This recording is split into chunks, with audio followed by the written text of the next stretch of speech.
Hey everyone! Ready for a flavor explosion that's super quick and incredibly healthy? Today, we're whipping up a vibrant spinach pesto that's perfect for busy weeknights and totally delicious. It's packed with nutrients and comes together in minutes. Gather your fresh ingredients: a generous amount of fresh spinach, a couple of garlic cloves, toasted pine nuts, and grated Parmesan cheese. You'll also need a good quality olive oil, a squeeze of fresh lemon juice, and a pinch of salt and pepper.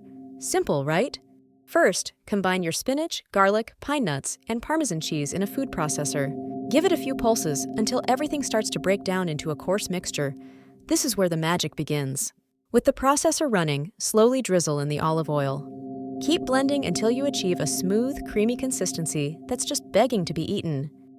Then, add your fresh lemon juice, salt, and pepper. Give it another quick pulse and taste. Adjust any seasonings as needed. And just like that, your amazing spinach pesto is ready. It's fantastic stirred into pasta, spread on toast, or as a vibrant dollop on grilled vegetables. Get creative and enjoy this delicious, healthy boost. To any meal, happy cooking!